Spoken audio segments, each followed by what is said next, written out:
Bonjour à toutes et tous, on est ravis de vous retrouver pour une nouvelle interview sur la chaîne YouTube de Monujo. Et aujourd'hui, on va partir en Europe. On est avec le directeur des partenariats de la société de gestion Edmond de Rothschild REIM avec Jean-Baptiste Thuot. Bonjour Jean-Baptiste. Bonjour Jonathan. Comment vas-tu ? Très bien, et toi même? Très bien, trop content de t'accueillir aujourd'hui, que voilà, tu vas pouvoir faire en sorte de nous présenter un peu à la fois cette société de gestion Edmond de Rothschild REIM qui porte un nom quand même qui est très connu. Et puis après, on parlera de cette SCPI que vous avez lancée il y a bientôt 2 ans. Tout à fait. Voilà. Allez, je te laisse la parole et puis on va faire ça en mode conversation, ça va bien se passer. Avec plaisir, merci déjà pour l'invitation, je suis ravi d'être là. Merci pour ta confiance aussi, puisque tu nous suis depuis le début et c'est précieux pour nous. Écoute, Edmond de Rothschild REIM, c'est donc la société de gestion immobilière de la maison Edmond de Rothschild. On existe depuis plus de 20 ans. On est très connu des institutionnels en France. En Europe, on est très connu des privés également, plutôt en Suisse ou en Angleterre par exemple. Et depuis des années, on voulait en tout cas s'adresser aux privés au travers de conseillers en gestion de patrimoine pour proposer notre expertise, comme on l'a toujours fait sur l'ensemble des items, que ce soit le coté, que ce soit le private equity. Donc on voulait également le faire sur l'immobilier, sauf qu'on attendait vraiment le bon moment. On voyait justement des temps un peu plus chahutés, que ce soit avec le Covid, avec les mutations des modes de consommation des mètres carrés. Ouais, genre le télétravail et tout ce qui s'est passé. C'est ça, et très souvent on parle beaucoup des bureaux, mais on oublie que le commerce aussi a été impacté, la logistique a été impactée, l'hôtellerie, tout a vraiment muté. 2022, on a eu un mouvement quand même, 2022-2023 assez important sur le marché immobilier avec la hausse des taux qui a repositionné l'immobilier. Et c'est pour ça qu'on a attendu du coup mai 2024 pour lancer la SCPI Edmond de Rothschild Europa. Alors, donc c'est intéressant, finalement, cette SCPI, donc, avec son nom, on est en Europe. Est-ce que tu peux nous donner un peu l'ADN finalement de cette SCPI ? Qu'est-ce que vous faites ? En fait, on a voulu que ce soit une véritable représentation de notre savoir-faire, ni plus ni moins. Il n'y a pas d'effet marketing, on est tout simplement là pour délivrer ce qu'on sait faire, ce qu'on a toujours su faire. Donc on existe depuis plus de 20 ans, on gère quelques 14 milliards d'euros d'actifs sous gestion à peu près, et on les a toujours gérés de manière diversifiée.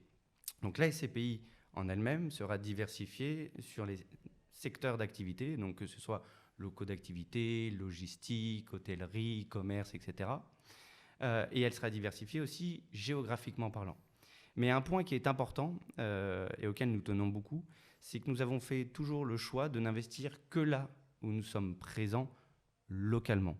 Des salariés d'Edmond de Rothschild REIM, de la société de gestion. Donc nous investissons par exemple sur tout le Royaume-Uni, le Benelux, Belgique, Luxembourg, Pays-Bas, l'Allemagne, la Suisse et la France.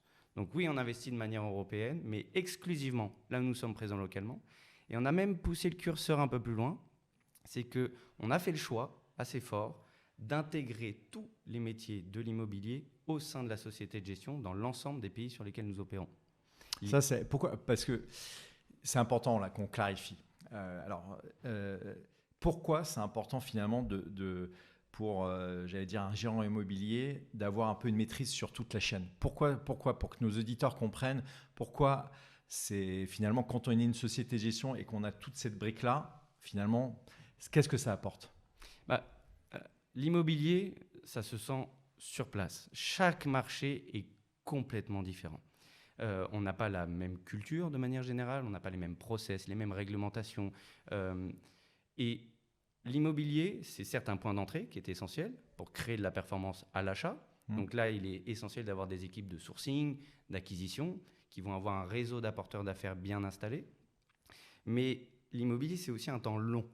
Notamment quand on fait un produit de rendement comme de la SCPI, la performance se crée dans le temps. Donc il est essentiel d'avoir des équipes de gestion locative, gestion technique, pour savoir sur quelles clauses on peut jouer, pour bien connaître les entreprises en local, connaître l'ensemble des rouages, les évolutions réglementaires et une projection.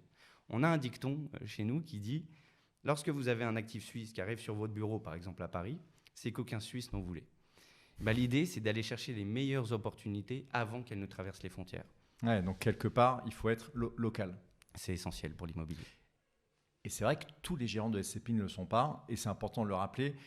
Pourquoi finalement, t'appuies un peu sur ce point-là, c'est pas par rapport à tes confrères, mais c'est plus par rapport au fait que pour bien gérer l'immobilier, il faut être proche et quelque part, j'allais dire s'adresser à un Anglais ou s'adresser à un Allemand ou à un Danois ou alors je ne sais pas si vous avez investi au Danemark, mais bon, peu importe. Mais en tout cas, aux différents pays d'Europe, finalement, il faut comprendre la culture et il faut être un peu de la culture en fait. C'est ça. Et puis on va tout de suite beaucoup mieux communiquer. Un locataire, on sera beaucoup plus proche de lui si on parle la même langue, le même langage, on sait exactement de quoi on parle. C'est essentiel. Ouais, ça montre finalement cette proximité.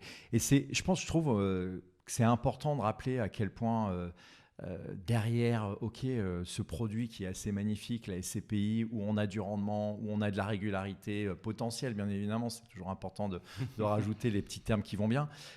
Mais finalement, derrière tout ça, il y a une réalité de terrain, une réalité économique, une réalité d'un locataire, de comment tu accompagnes ton locataire et de quelle façon.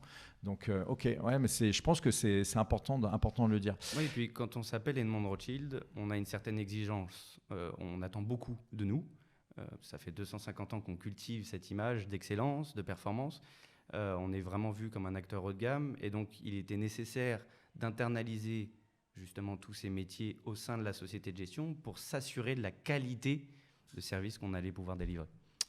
Ouais, c'est dit. Alors, sur la SCP en tant que telle, on sait qu'il y a quelques petits objectifs, il y a des résultats qu'on a déjà eus, il y a eu une hausse du prix de part très récente.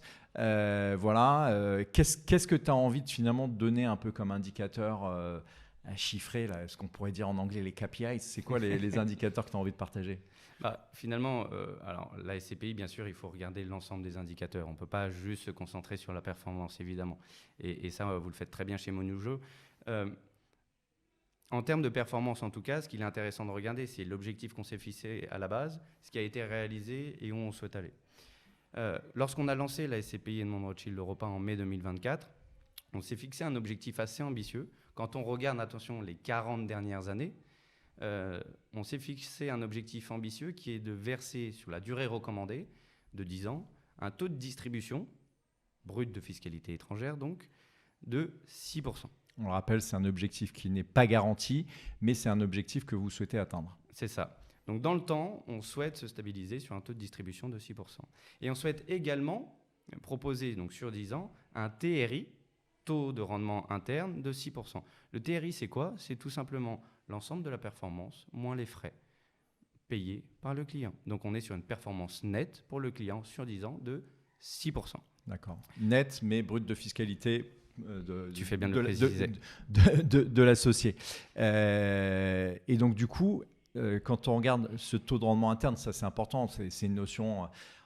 c'est un peu barbare, c'est un peu le TRI. On se dit mais c'est quoi le TRI? On va trier son classeur? Non, c'est pas un tri, c'est un TRI, un taux de rendement interne. C'est quoi? C'est concrètement, c'est ce que tu as évoqué, c'est finalement la performance de son placement avec les frais d'entrée, et toute la distribution qu'on a eue et puis le jour où on revend. Donc finalement, vous avez un objectif qui est de 6%. Donc, qui intègre à la fois la distribution et la revalorisation potentielle. Tout à fait. Et quand on regarde un peu dans le rétroviseur, alors même si vous n'avez que 2 ans, il y a déjà finalement la promesse, elle est tenue et dépassée. Finalement, quand on s'appelle Edmond Rothschild, pareil, on doit se projeter dans le temps. Donc ce 6% est essentiel et il est bien à retenir évidemment. Mais on a fait le choix d'attendre 2024 pour lancer la SCPI Edmond Rothschild Europa. Tout simplement parce qu'on a un marché extrêmement porteur et de par nos équipes et l'engagement de nos équipes en Europe, on avait aussi cette possibilité, quand on lance un véhicule, d'investir rapidement les capitaux qui nous sont confiés et donc de bénéficier d'un effet relutif sur le délai de jouissance et donc avoir un boost de performance à la fois grâce au marché et à la fois grâce à nos équipes en local. Et c'est pour ça qu'en 2025, nous avions rehaussé l'objectif pour l'année 2025 à 8% de taux de distribution. Résultat parfaitement atteint et même surpassé puisqu'au 31/12/2025, nous communiquions premier taux de distribution annuel de 8,75, qui d'ailleurs donnait 7,66 net versé, donc avec un écart de 12,5 entre le brut et le net de fiscalité étrangère. Parce que c'est important, on va le rappeler, sur le taux de distribution, il est brut de fiscalité étrangère, ce qui est normal, ça paraît logique qu'il soit brut de fiscalité étrangère, mais le gérant va quand même payer pour le compte des associés, la fiscalité, donc la fiscalité étrangère, on parle bien de la fiscalité étrangère, pour ne verser qu'un net finalement sur la partie des revenus étrangers. Et cette performance, elle a été 100% distributive parce que maintenant, je sais que tu l'as déjà présenté à tes auditeurs, il y a un nouveau critère qui est le PGA, performance globale annuelle, qui reprend la distribution et les potentielles revalorisations du prix de la part. Qui a eu au cours de l'année, ouais. Exactement. Et donc finalement, c'est pour ça que notre PGA et notre taux de distribution sont équivalents, parce que les 8,75 sont 100% distributifs et donc captés par nos porteurs de parts. Voilà. Et oui, c'est ça, captés, ils ont été distribués. Il n'y a pas eu de revalorisation en 2025. Mais en 2026, on a eu une revalorisation. On a eu une première revalorisation. Déjà, au T1 2026, on a versé 2,17% de taux de distribution, si on peut dire ainsi, ce qui donne le ton pour l'année 2026. Donc, on est en ligne avec l'année 2025, même si on le sait bien, les performances passées... Ça ne préjuge pas des performances futures, mais ça veut dire, est-ce que, après, tu n'es pas obligé de donner un indicateur, est-ce qu'on a un peu, finalement, déjà une direction du taux de distribution 2026 ? Ça donne le là. En tout cas, on voit vers ce qu'on tend. Au vu du contexte marché qui s'est complètement ouvert et avec d'autant plus d'opportunités, et on le reverra, une accélération continue de la collecte, l'effet relutif du délai de jouissance, plus les opportunités de marché, oui, nous permettent d'envisager, en tout cas encore de bons résultats pour 2026, même si, bien sûr, rien n'est garanti. Dans cet univers. Et alors, là, je t'entends là dire, il y a pas mal d'opportunités. Là, parce que finalement, toi, tu vois un peu, déjà, tu es en contact régulier avec les personnes qui soient à l'acquisition en France, parce que vous êtes dans le même bureau ou à l'étranger. Il y a des choses intéressantes en ce moment à saisir. Ce qui est assez marquant, c'est que finalement, si on fait une rétrospective, donc on avait attendu 2024 suite à la hausse des taux 2022-2023 pour investir. 2024 était plein d'opportunités. On aurait pu penser finalement que 2025, les valeurs de l'immobilier allaient repartir à la hausse et donc les taux diminuer. Ouais, se compresser. Parce que c'est important de le rappeler, hein, c'est que c'est un peu des jeux de vases communicantes. Hein. Ah, mais complètement. Mais finalement, au vu du contexte actuel, on retrouve une fenêtre qui s'est complètement élargie, une fenêtre d'investissement toujours aussi intéressante, que ce soit en 2026. Et je pense que même encore en 2027, nous aurons les mêmes conditions d'accès au marché. Ouais. Donc, quelque part, c'est un peu... Alors, nous, on a fait, avec notre filiale Rock & Data, on a fait une étude où on a étudié, sur les 15 dernières années, 50 milliards d'acquisitions, et on les a comparés entre les obligations assimilables du Trésor, l'OAT, les taux directeurs, parce que c'est un élément qui est important, parce que ça donne le ton sur le coût du crédit immobilier. Et en fait, on voit que depuis, on va dire, fin 2022, début 2023, c'est un peu c'est les soldes, clairement. Et on est dans une période où on est dans le canon. Hein. Clairement, l'expression investir au son du canon, vendre au son du violon. Quelque part, pourquoi une SCPI, dans le momentum actuel, quand elle achète, c'est quoi ses atouts à une SCPI quand elle achète finalement auprès d'un vendeur ? Est-ce qu'elle a des caractéristiques qui font que le vendeur il va se sentir, je sais pas, rassuré ? Il y a des choses qui sont pertinentes à partager. Alors, on est positionné comme un institutionnel. La grande force d'une SCPI, c'est justement de mutualiser l'épargne. La mutualisation de l'épargne permet du coup de collecter des sommes pour acheter des immeubles auxquels on n'aurait pas accès en direct. Et Saplan Edmond de Rothschild en plus, avec un nom qui est reconnu, une expertise reconnue sur l'ensemble des marchés européens, des réseaux bien installés, une reconnaissance d'ailleurs auprès des vendeurs, des acheteurs, des avocats, des notaires, des banques. Ça nous permet du coup de négocier des acquisitions qui sont assez porteuses, en tout cas pour la SCPI, assez bénéfiques, d'autant plus que on retrouve des conditions qu'on n'avait pas vues depuis 10 ans. Ah, on a vraiment fait un bond en arrière de 10 ans. Après, ça dépend des classes d'actifs, des territoires, etc. Je fais une grande généralité, bien sûr, mais c'est des conditions assez exceptionnelles. Et en plus, quand tu vas voir alors c'est pas toi qui vas voir, mais quand tes équipes à l'Invest vont voir un vendeur, en plus vous achetez sans condition suspensive de financement, c'est-à-dire que vous pouvez un peu tordre le bras du vendeur dans ce genre de cas. Dans des moments en tout cas plus tendus où les liquidités se font plus rares, parce que quand on voit les volumes de transactions en Europe comparativement à ne serait-ce qu'il y a 5 ans, on a limite divisé par 2 les volumes. Ah, même en France, même 3 ou 4, quelque chose comme ça. En France, oui, par 3. Donc, je dis par 2 au niveau européen, mais oui, en France, tu as parfaitement raison, c'est par 3. Du coup, quand on arrive et qu'on n'a pas besoin de se financer parce qu'on a de la collecte, on a du liquide, et donc on peut investir rapidement, on est rassurant pour le vendeur. Et vu qu'on est aussi connu sur le marché pour avoir une force d'exécution et un professionnalisme assez certain, on peut aller chercher des conditions qui sont assez favorables. Ah, c'est bien, c'est important. Moi, je pense que c'est important de le rappeler. Et c'est pas pour, quand je le dis, c'est pas en mode vendeur, etc. Mais c'est plus vraiment cette analyse. Parce qu'on a quand même analysé 55 milliards d'euros d'acquisition sur les 15 dernières années. Et on voit que le momentum, il n'a jamais été aussi favorable pour les acteurs qui communiquent, en tout cas sur le rendement d'acquisition. La capitalisation, elle grandit. Aujourd'hui, on est à combien à peu près en termes de capi et de collecte sur l'année 2026 ? Écoute, on avait anticipé une accélération continue de la collecte et finalement, ça s'est vérifié. Ce qui nous permettait aussi de piloter les acquisitions, parce que c'est important d'avoir un bon rapport entre collecte et acquisition. Du coup, depuis le début de l'année, on a collecté à peu près 70 millions d'euros, ce qui va porter la capitalisation à la fin du trimestre à environ 150 millions d'euros de capitalisation. Donc on est très heureux bien sûr de ce résultat. C'est le fruit aussi, et on remercie chaleureusement l'ensemble de nos partenaires et investisseurs qui sont toujours plus nombreux à nous faire confiance. Ça met en lumière finalement les efforts et l'investissement de nos équipes européennes, parce qu'on est 155 au sein de la société de gestion, tous investis pour faire de la SCPI une référence, et donc de capter forcément en accélérant au niveau de la collecte, en l'anticipant, on peut investir rapidement, bénéficier de l'effet relutif, on ne déroge jamais à nos critères de sélectivité au niveau des acquisitions et à la qualité de nos acquisitions, et ça permet du coup de capter ces opportunités de marché qui nous sont offertes hier et encore aujourd'hui. Bon, c'est bien. Et sur ces acquisitions, est-ce qu'il y a des choses que tu as envie de nous partager ?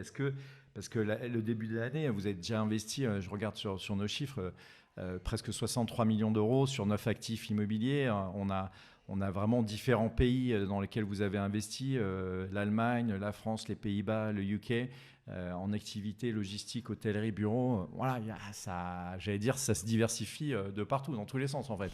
On avait fait une promesse, et c'était effectivement de fournir une SCPI diversifiée pour les bonnes raisons. Ce qu'on entend par là, c'est que justement notre présence locale nous permet d'avoir des remontées terrain, nous indiquant là en Allemagne, en ce moment, il faut faire du commerce essentiel. Là en Angleterre, en ce moment, il faut faire de l'hôtellerie. Et c'est comme ça qu'on va construire la diversification. C'est pas en se disant juste je vais faire du commerce pour me diversifier absolument. Non, l'idée de la diversification, c'est capter les cycles et ne pas les subir. Donc en fait, quand tu dis capter les cycles, c'est que finalement récupérer, analyser le marché en termes de pays, analyser les sous-marchés dans chaque pays, les sous-villes, pour que derrière se dire ok, là il y a quelque chose et c'est pertinent et on y va. Exactement. Okay. Et du coup derrière la diversification se fait d'elle-même. Naturellement en fait. Là tu citais les 9 acquisitions pour 63 millions d'euros, ça fait une taille moyenne par actif de 7 millions d'euros, ce qui apporte une belle granularité. Et grâce à la diversification géographique, sectorielle et cette granularité, on va venir réduire le risque de concentration. Oui, bien sûr. On a acheté par exemple au début de l'année un hôtel en Angleterre, à Marlow.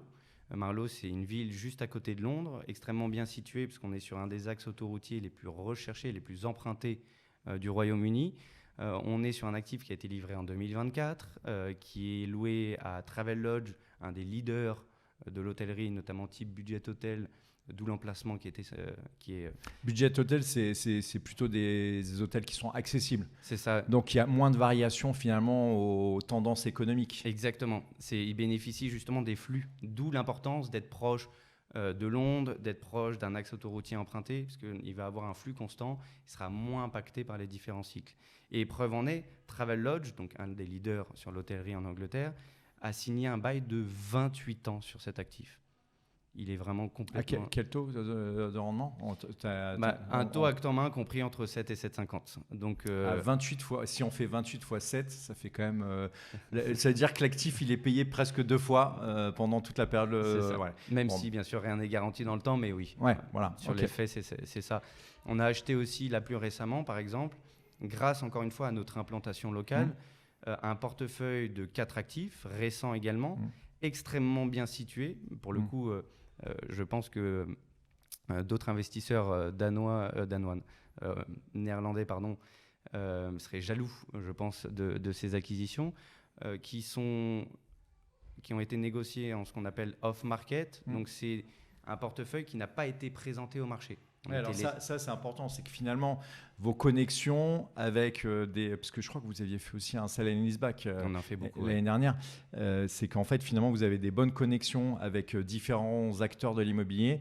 Et des fois, en fait, un acteur, il se dit « Ok, j'ai envie de vendre », il te contacte, et puis il contacte tes équipes, et puis derrière, ça déroule. Exactement, et puis il sait qu'on a l'expertise en interne et qu'on a cette vision très large et très globale, pas simplement immobilière, mais on a ces aspects un peu private equity, accompagnement. Donc quand tu dis ça, ça veut dire que finalement, avec vos équipes, vous êtes capable de lire les bilans d'une société qui va dire, alors en sell and leaseback, il faut qu'on l'explique, c'est que finalement, tu prends une entreprise qui détient son outil immobilier, ses murs, voilà, et en fait, elle a besoin de cash pour une raison, peut-être pour se développer sur son activité. Et régulièrement, c'est ça. Ouais. Voilà, et en fait, elle dit, OK, je vends mes murs, mais en contrepartie, je m'engage avec un bail ferme pendant une durée comprise entre 9, 10, 15, 28 ans, par exemple. Et ça, c'est extrêmement profitable parce que finalement, cette typologie de structuration nous permet d'accéder à 5 années de compte détaillé. Ce que lorsqu'on achète un immeuble dans lequel il y a déjà un locataire, on ne peut pas accéder à 5 années de compte détaillé. Donc on a une connaissance extrêmement fine du coup de nos locataires et c'est l'outil de travail de ces anciens propriétaires et locataires. Ils le connaissent parfaitement puisqu'ils en étaient propriétaires et du coup ils se projettent sur le très long terme. Et là, ce portefeuille acheté en off-market, donc en direct et qui n'a pas été proposé à tout le marché, sont des actifs récents qui sont extrêmement bien implantés, qui sont loués à NTS Group. NTS Group, c'est une entreprise néerlandaise, leader sur son marché, qui fait des composants high-tech et notamment des semi-conducteurs dans l'univers de la défense et du médical. Donc encore plus d'actualité. Donc à la fois des horizons de baux extrêmement longs, entre 8 et 13 ans de mémoire, et des emplacements extrêmement recherchés. Donc ça montre vraiment notre savoir-faire en local. C'est agréable parce qu'on te sent habité par la SCPI. On sent que tu l'aimes profondément et que tu as envie que ça réussisse. Du coup, on va se poser finalement un peu sur pour les ingrédients pour bien réussir. Tu n'as pas arrêté de les évoquer, mais je pense que c'est quelque part... je pense que c'est important de les rappeler parce que on est quand même dans un monde de l'épargne immobilière qui est très challengeant avec, on parle beaucoup des taux de distribution, etc. Mais je sais pas, j'ai le sentiment qu'il y a des choses qui sont plus importantes que le taux de distribution dans ce que tu as évoqué, largement plus importantes en fait. Mais complètement, on a un véritable devoir, surtout quand on s'appelle en plus Edmond Rothschild. On n'a pas une obligation de résultat, mais on a une obligation de moyens. Aujourd'hui, il est essentiel, et c'est pour ça qu'on a internalisé tous les métiers au sein de la société de gestion, d'être extrêmement rigoureux. Surtout quand on a un marché qui a été complètement chahuté, il ne faut pas non plus suivre les sons de cloche et être séduit par le chant des sirènes. Il faut être très rigoureux et exigeant dans tout ce qu'on met en place. Ça, c'est essentiel. Pareil, c'est pas parce qu'on est sur un marché qui est porteur qu'il ne faut pas anticiper, que ce soit les différents cycles, que ce soit la collecte, les investissements. C'est essentiel d'anticiper cette collecte. Pour ça d'ailleurs qu'on a déjà sécurisé par exemple 7 actifs pour 50 millions d'euros. On est prêt pour la collecte à venir.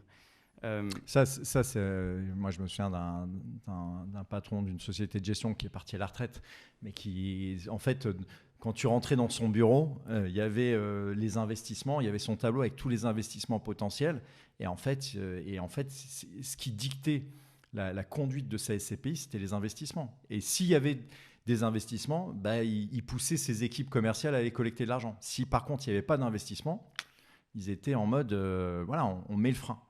Et on ne s'interdira jamais d'ailleurs de limiter ou fermer à la collecte. Ça, c'est important, ça. Pourquoi c'est important ? C'est essentiel parce que finalement, la performance, elle dépend du coup du marché sur lequel on évolue. Et lorsqu'on considère qu'un marché est potentiellement trop congestionné ou alors que les actifs qu'on souhaite acheter ne nous permettront pas de réaliser la performance que nous avons, L'objectif, même si elle n'est pas garantie bien sûr, il est important de pouvoir limiter la collecte pour ne pas être forcé à investir. Parce que si j'ai des liquidités sur mon compte, forcément, ça veut dire qu'elles ne rapportent rien, ou pas grand-chose du moins, parce qu'elles auront un DAT ou autre avec des faibles pourcentages. Et du coup, ça va venir ralentir, baisser ma performance globale. C'est ce qu'on appelle l'effet dilutif. On aura un effet dilutif. Tout à fait. C'est bien en termes d'engagement, parce que quelque part, la période qu'on a connue, et pareil, je peux le faire à l'inverse, toujours sur notre étude des 50 milliards, on a vu que la période entre 2016 et 2022 était quand même très chaude d'un point de vue immobilier, dans le sens l'immobilier valait cher. Et donc du coup, parce que c'est ça en fait, quand tu dis congestionné, moi je le dis à ma sauce, c'est que ça valait cher.